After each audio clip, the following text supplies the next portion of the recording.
दोस्तों फिर से बिहार पंचायत सचिव की जो बहाली की नोटिफिकेशन आ चुकी है। इस बहाली के लिए केवल इंटर और स्नातक पास छात्र छात्राएं ही आवेदन कर सकते हैं। खास बात यह है कि इस बहाली में कोई भी आपसे एंट्रांस नहीं लिया जाता, एग्ज़ाम नहीं लिया जाता। ये सीधी भर्ती होती है। आम सभा लगाकर जिनका भी नंबर जिस अनुसार होता है उसी अनुसार सिलेक्शन प्रोसेस किया जाता है। अब इस बहाली के बारे में जानने के लिए सबसे पहले आपको गूगल ओपन करना होगा, सर्च करना होगा ऑनलाइन अपडेट stm.in। आप इस वेबसाइट पे आ जाएंगे, नीचे स्क्रॉल करेंगे, लेटेस्ट जॉब वाले सेक्शन में बिहार कृषि विभाग सचिव बहाली का जो पोस्ट मिलेगा आपको इस पर क्लिक करना होगा। इस पर सारी जानकारी को बताई गई है।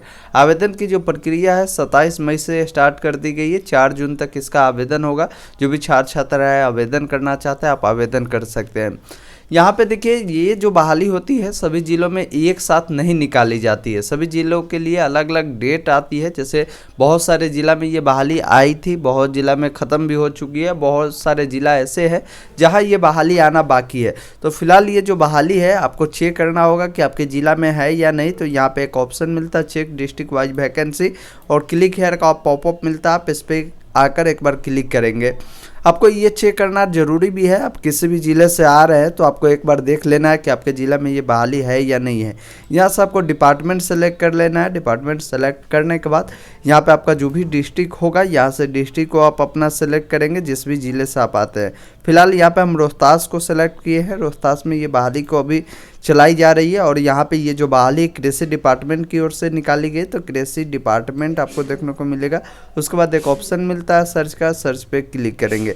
सर्च पे क्लिक करेंगे तो यहाँ पे देखेंगे 27 मई 2022 को एक नोटिफिकेशन निकाली गई है एग्रीकल्चर डिपार्टमेंट द्वारा, जो कि यहाँ पे आप देख सकते हैं। इसका कंप्लीट डिटेल वाला जो है आप यहाँ से क्लिक करके इसको डाउनलोड करके आप पढ़ सकते हैं। जैसे यहाँ पे ये जो नोटिफिकेशन है आपके सामने खुलकर आ चुका है। अब देखिए आप रोहतास के अलावा भी अदर ज़िले से आ रहे हैं तो आपको क्या करना है। जैसे आप जिस भी ज़िले से आ रहे हैं उस ज़िला के सामने एक बार जैसे नालंदा का चेक करना, नालंदा सेलेक्ट करिए और डिपार्टमेंट एग्रीकल्चर ही सेलेक्ट करिए और यहाँ से सर्च करिए। तो देखिए नालंदा में भी ये बहाली आई थी। ये बहाली कब आई हुई थी तो 15 मार्च 2022 को ये बहाली को कंडक्ट कराई गई थी। तो इसका मतलब है कि बहाली यहाँ समाप्त भी हो चुकी है। तो इसी प्रकार अपना ज़िला को चयन करके देख लेंगे। आपके ज़िला में अगर आ रही होगी ये बहाली तो आप आवेदन कर पाएंगे। अगर आपके ज़िला में नहीं है तो जिस ज़िला के लिए ये बहाली को निकाली गई उसी ज़िला के लोग इसके लिए आवेदन कर पाएंगे। हमने क्लियर किया ये जो सचिव जो कृषि डिपार्टमेंट की ओर से सचिव कृषि विभाग बिहार पटना की ओर से ये नोटिफिकेशन निकाली गई है जिसमें कंप्लीट गाइडलाइन बताई गई है। अब देखिए इसमें जल छाजन समिति के सचिव के लिए जो अर्हता है बताई गई कि इसमें कम से कम जो छात्र छात्रा है अगर ग्रेजुएशन किए हुए BA BSc BCom किए हुए तो सबसे पहले प्राथमिकता उसको दी जाएगी। उस केस में अगर नहीं पाए जाते तो फिर जो ISC वाले छात्र होंगे, ICOM वाले जो छात्र होंगे उनका प्राथमिकता दी जाएगी। चयन प्रक्रिया में किसी वर्ग विशेष को प्राथमिकता दे नहीं होगा, यानी अगर आप अदर जाति से भी आते हैं तो इसमें कोई प्राथमिकता आपको नहीं दी जाएगी। इस चीज़ को ध्यान रखिएगा। अभ्यर्थी को भारत का जो है नागरिक होना जरूरी है। आपका जो आयु है 18 वर्ष अधिकतम 40 वर्ष होना जरूरी है। तो यहाँ पे कंप्लीट गाइडलाइन आपको बताई गई है। यहाँ पे एक चीज़ और बताई गई कि अभ्यर्थी को संबंधित जल छाजन पोषक क्षेत्र का अस्थायी निवासी होना अनिवार्य है। जैसे हमने क्लियर किया कि जिस ज़िले में ये बहाली निकाली गई उसी ज़िला का आपको निवासी होना चाहिए और जिस ब्लॉक जिस पंचायत के लिए निकाला गया उसी पंचायत उसी ब्लॉक के लिए आपको निवासी होना जरूरी होगा। यहाँ पे देखेंगे इसका इम्पोर्टेंट डेट है कब क्या होगा। आप आकर यहाँ से एक बार रीड करिएगा और यही फॉर्म है जो फॉर्म आपको फिलअप करना है। फॉर्म में आपको एक फ़ोटो चिपकाना है और यहाँ पे कुछ बेसिक डिटेल जिनके नाम से आप फॉर्म फिलअप कर रहे हैं उनका नाम आपको डालना होगा।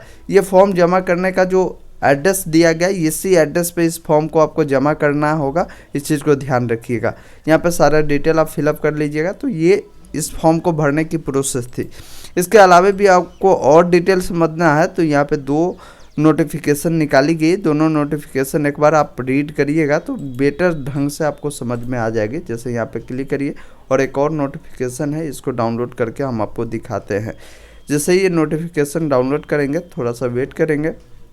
इस प्रकार ये नोटिफिकेशन आएगा बिहार सरकार की ओर से जो जारी की गई है। क्लियर लिखा हुआ है कि जो रोहतास ज़िले में करीबन बहुत सारे पंचायत है जिसमें लगभग 12 पंचायत है और यहाँ पे करीबन 11 पंचायत में इसका जो गठन है कर लिया गया है और एक पंचायत है जो कि जिस पंचायत के लिए बहाली को निकाली गई है।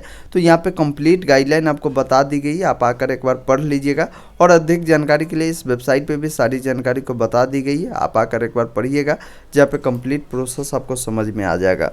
वीडियो अगर आपको पसंद आ हो तो लाइक ज़रूर करें, साथ ही कमेंट करके आप हमें ज़रूर बताएं कि आप किस ज़िले से आ रहे हैं, ताकि आपके ज़िले के रिगार्डिंग कोई भी सूचना है तो आप तक पहुंचती रहे। वीडियो देखने के लिए बहुत बहुत धन्यवाद।